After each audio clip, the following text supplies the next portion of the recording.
Bienvenue dans l'émission Saveurs divines. Cette bonne nouvelle du royaume sera prêchée dans le monde entier pour servir de témoignage à toutes les nations. Alors viendra la fin. Ce pain céleste vous est présenté par Immaculée Niraneza.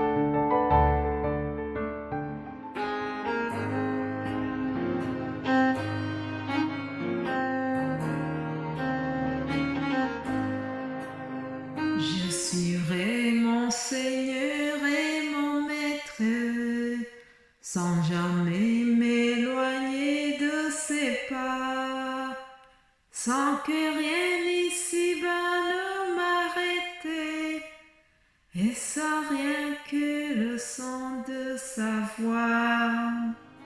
Alléluia, je suivrai mon Seigneur et mon Maître, sans jamais m'éloigner de sa voix.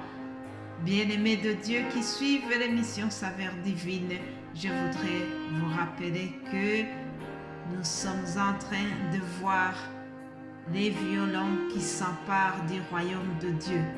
Alors ces violents ou ces héros, moi je les appellerai aussi des héros du royaume des cieux. Ces gens qui forcent le royaume de Dieu, c'est ceux qui prennent la décision de suivre Jésus-Christ quoi qu'il arrive. C'est ceux qui sont déterminés à suivre Jésus-Christ malgré l'épreuve. Je voudrais que nous revoyions encore dans quel contexte Jésus-Christ a prononcé cette phrase. Je vous rappelle le verset qui nous a servi de fil conducteur. Matthieu 11, 12. Depuis le temps de Jean-Baptiste jusqu'à présent, le royaume des cieux est forcé et ce sont les violents qui s'en emparent. Pourquoi est-ce que Jésus dit cette parole et à qui est-ce qu'il les dit? Il s'adresse à ses disciples. C'est une période qui suit l'époque de Jean-Baptiste. Le serviteur de Dieu, Jean-Baptiste, est venu annoncer l'arrivée du Messie. Il a prêché la repentance et Jean-Baptiste a malheureusement été mis en prison pour avoir dit la vérité. Alors c'est au moment où il est en prison que Jésus, qui continue son ministère, Jésus a en quelque sorte pris la relève. Jean-Baptiste avait fini déjà son travail. Son travail était celui d'annoncer le Messie. Alors il a fini en prison. Et au moment où il est en prison, Jésus continue le travail. Jésus continue son ministère. Il est en train de préparer les disciples pour les envoyer en mission. Alors, dans cette préparation, c'est au cours de celle-là qu'il a prononcé cette phrase. Et à ce moment, Jean-Baptiste est en prison. Alors, écoutez ce que Jean-Baptiste a dit aux disciples pendant qu'il était en prison. Certainement qu'il a eu un moment de doute normal, puisque lorsqu'on est éprouvé, on arrive à douter. Alors l'épreuve qu'il traverse dans la prison lui a fait certainement douter de ce Messie qu'il avait pourtant annoncé. Dans le chapitre 3 de Matthieu, nous voyons que Jean-Baptiste a baptisé Jésus-Christ. Mais c'est ce même Jean-Baptiste qui va avoir le doute sur sa personne. Alors lisons Matthieu chapitre 11 au verset 2.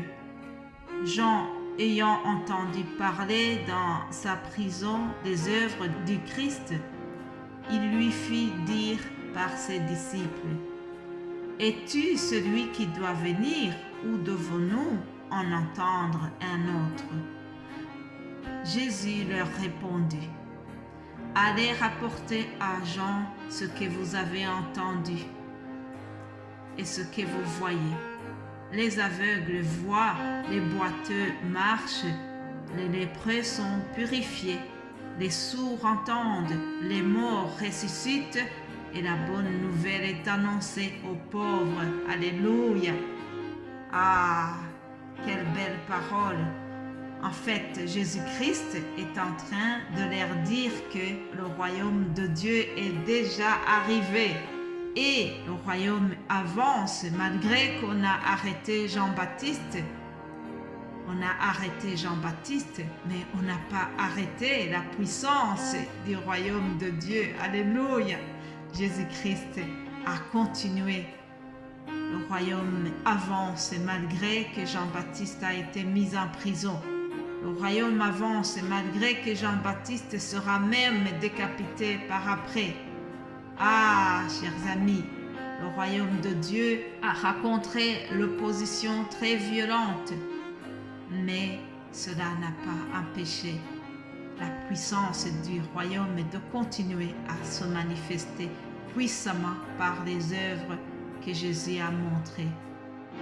Lorsque donc Jean-Baptiste était en prison, Jésus a continué.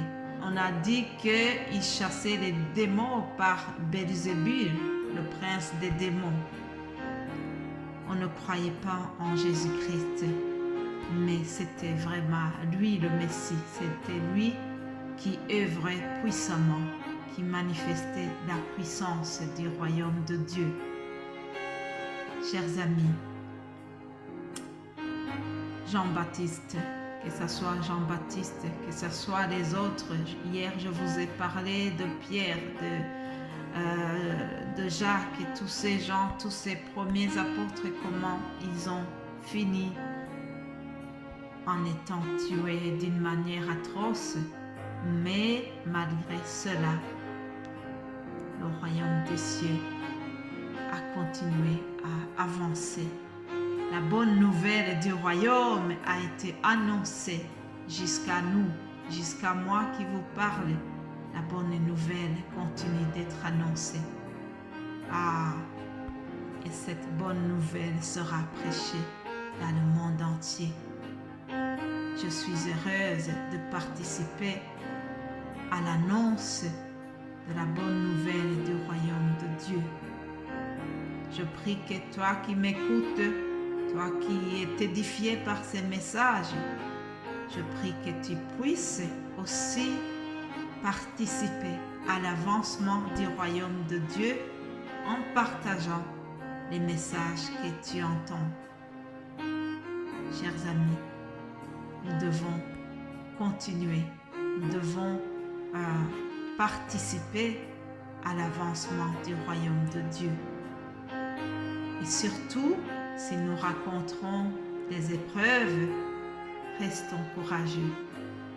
Gardons la force, gardons la foi. Ah, c'est de cette manière-là que nous allons nous emparer du royaume de Dieu. Alléluia. C'est possible. Ceux qui nous ont précédés ont réussi à le faire. Alors, prions pour que le Saint-Esprit nous équipe aussi, que le Saint-Esprit nous assiste et qu'il nous donne la persévérance. Les temps à venir ne sont pas nécessairement faciles. Nous avons vécu le Covid. Il y a maintenant la guerre pas loin de nous. Nous ne savons pas ce qui nous attend. Mais quoi qu'il arrive, gardons courage. Gardons espoir. Continuons à prier et surtout, restons aussi dans la parole. Prions, demandons l'aide du Saint-Esprit pour que nous soyons vraiment fortifiés, quoi qu'il arrive. Le royaume des cieux est forcé. Bien-aimés de Dieu, je vous souhaite de continuer à réfléchir à ce que je viens de vous partager et nous allons terminer cette semaine demain.